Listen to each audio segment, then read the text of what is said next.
Best varicose veins చికిత్సనే పొందండి. నొప్పి లేని చికిత్స కోసం సంప్రదించండి ఎబిస్ హాస్పిటల్. నమస్తే రమగారు. నమస్తే జయ.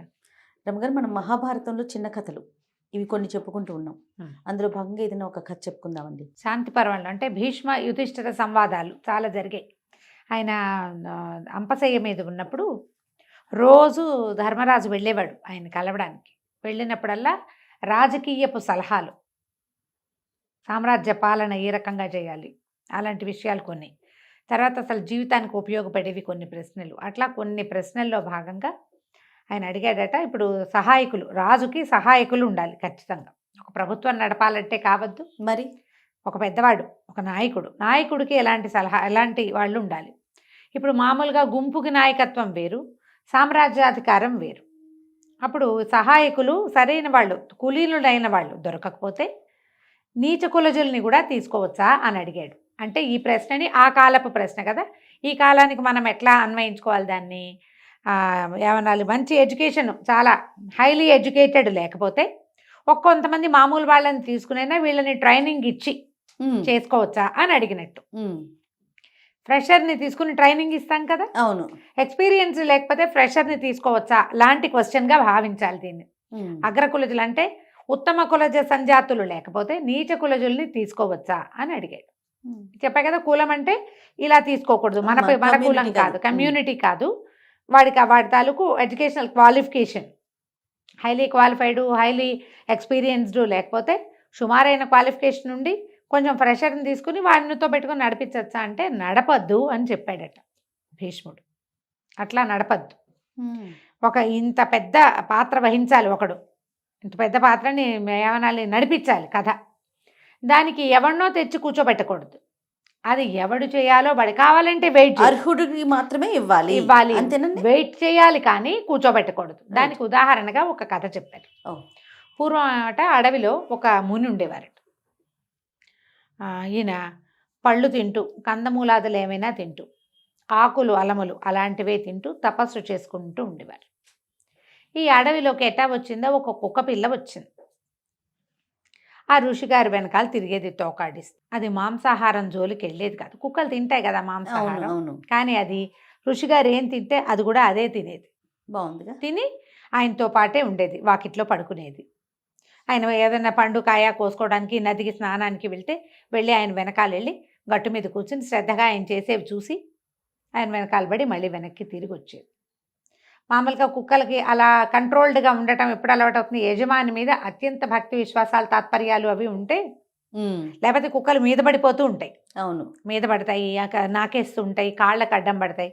అట్లా కాకుండా ఒక సేవకుడిగా వెనకాల వచ్చి ఆయన చేసేది చూసి మనిషిలాగానే ప్రవర్తించేది కుక్క, బుద్ధిగా ఉండేది దాని వరకు అది. అయితే కొంతకాలం అయ్యాక ఒకరోజు ఆయన మునిగారు లోపల కూర్చుని తపస్సు ధ్యానం చేసుకుంటుంటే, అది ఆయన ధ్యానం చేస్తుంటే వాకిట్లో కూర్చునేది కుక్క. ఒక చిరుతపులి వచ్చిందట అక్కడికి. దానికి ఆహారం దొరకాల. ఈ చిరుతపుల్లు కుక్కల్ని తింటాయి. మనం ఇటీవల కాలంలో చిరుతపుల్లిని ఎదిరించిన కుక్క అని ఇలాంటివి కొన్ని వీడియోలు కూడా చూసాం, సోషల్ మీడియాలో చాలా వైరల్ అయినాయి. ఈ కుక్క వెనకాల పడింది చిరుతపులి.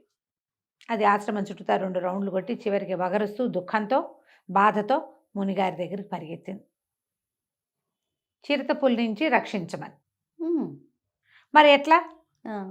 ఇప్పుడు ఈ కుక్కకి ఏ బలం ఇస్తే అది చిరుతపులిని ఎదిరించగలదు? పైగా అది మాంసాహారి కాదు, తిరగబడి పళ్ళు చూపించడం కూడా దానికి రాదు. అది మునిగారి వెనకాలండి అటా పోయి ఇటా వచ్చి రావడం అదే అలవాటైంది, పళ్ళు కందమూలాలు తింటుంది. సరే, ఈయన ఏమనుకున్నాడు, ఈయన చాలా కాలంగా తపస్సు చేస్తున్నారు కదా, ఆయన శక్తియుక్తులు ఉన్నాయి ఆయనకి, ఏమంటారు తపశ్శక్తి ఉంది.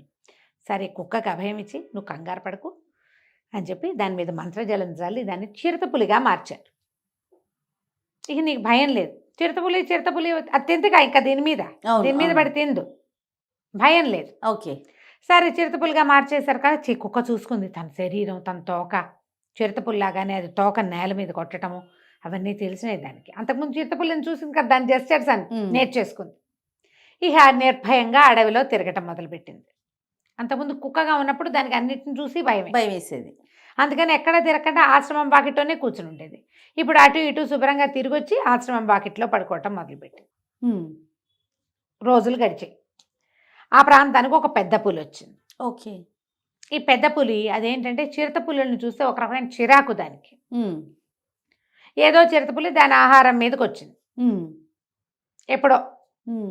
చిరుత పులులు పారాసైట్స్గా కూడా ఉంటాయి అప్పుడప్పుడు. అందుకని ఏం చేసింది, పెద్ద పులేమో ఈ చిరుత పులి వెనకాల, కుక్క చిరుతగా మారిందిగా, దీని వెనకాల పడేసరికల్లా ఇది మళ్ళీ ఆశ్రమం దగ్గరికి పరిగెత్తుకుంటూ వచ్చింది, నాలుగు వెళ్ళాడేసుకుని.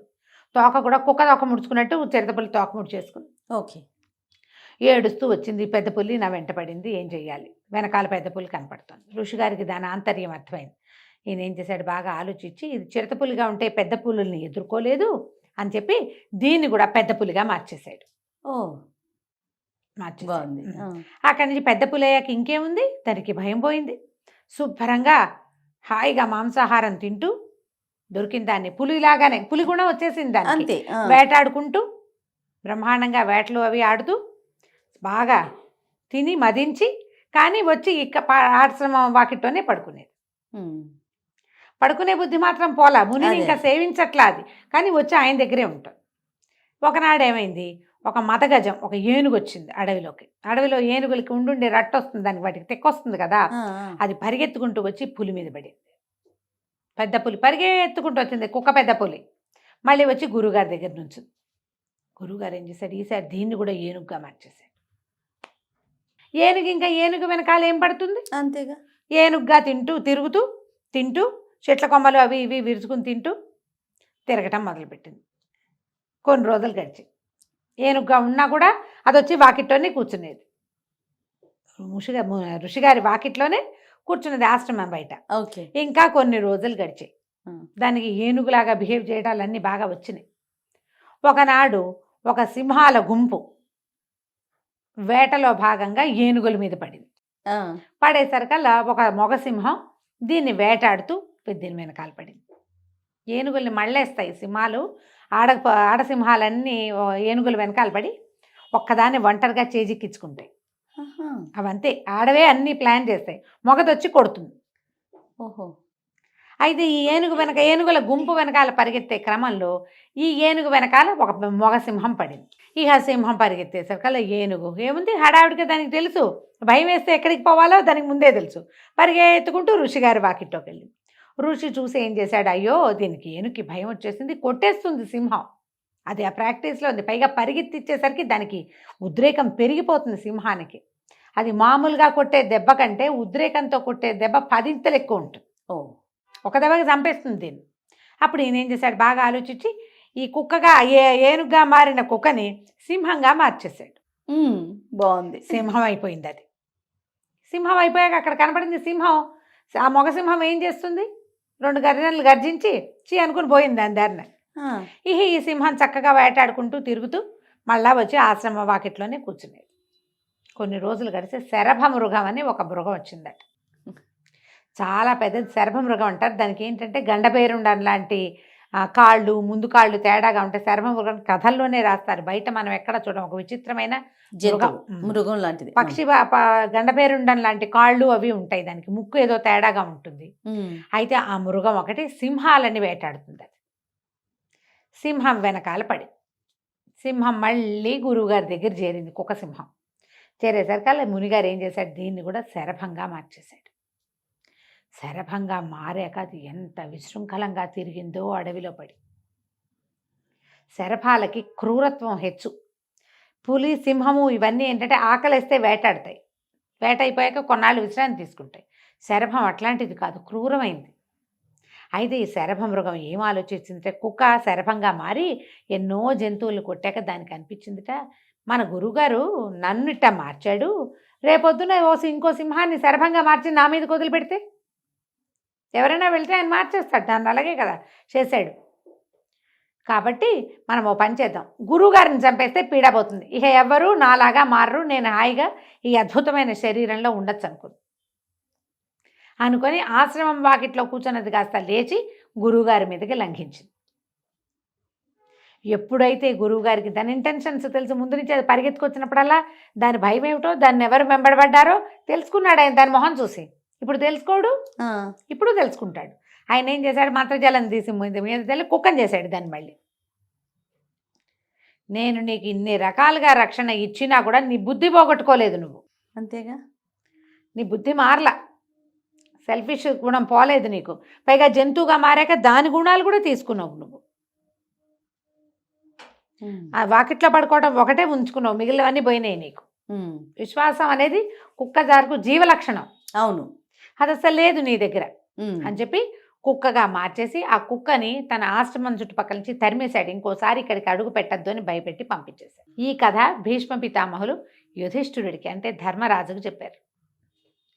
నువ్వు చిన్నదాన్ని తెచ్చి ఎంత పెద్దని చేసినా దాని బుద్ధి మారదు.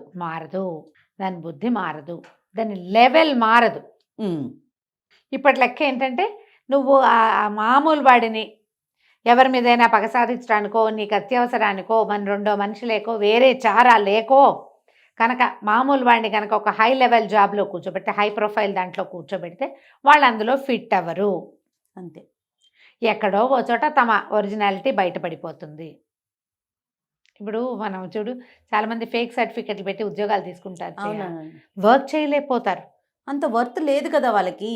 ఎందుకంటే బేసిక్స్ నుంచి నేర్చుకున్నది వేరు, కాగితం పెట్టి చేరింది ఎప్పుడూ వేరుగా ఉంటుంది. పైగా ఉద్యోగాలు ఈ రిసెషన్ అవి వచ్చినప్పుడు ఉద్యోగాలు తీసేసేటప్పుడు ముందు ఫేక్ సర్టిఫికెట్లు మళ్ళీ ముందు తీసేస్తారు. ఎక్స్పీరియన్స్ లేని వాళ్ళని తీసేస్తారు, మార్కులు తక్కువ అలా ఒకటి సెగ్రిగేట్ చేసి తీసేస్తారు కదా, వీళ్ళకి ముందే వస్తుంది పోస్టింగ్. అందుకని నువ్వు ఏ ఉద్యోగంలో మనిషిని పెట్టుకోవాలని నువ్వు అనుకుంటున్నావో దానికి సరిపడా వ్యక్తిత్వము, చదువు సంధ్యలు, ఎక్స్పీరియన్సు లేని వాడిని ఎప్పుడూ పెట్టుకోవద్దని భీష్ముల వారు యుధిష్ఠిరుడికి చెప్పారు. కథ కంచికి మనం ఇంటికి. భలే ఉంది రమ్మగారు, ఇంట్రెస్టింగ్గా ఉంది కదా. చాలా చాలా బాగుంది. పిల్లలు కూడా చెప్పచ్చు. 100%. నమస్తే. నమస్తే జయ.